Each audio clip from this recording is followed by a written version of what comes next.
এটাই বালিহাটি জমিদার বাড়ি। এটার প্রতিষ্ঠাতা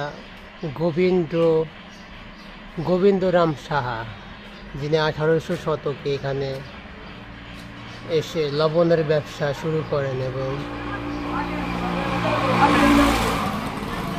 তার 4 পুত্র সন্তান ছিল। দেখেন 3 তলা, 1 2 4 3 তলা বিল্ডিং। হয়তো একটা সময় একবার ভাবুন, এই ব্যালকনিতে এসে তারা দাঁড়াতো, ফ্যামিলির লোকজন এখানে চলাফেরা করত। বিশাল আম গাছ পাশেই।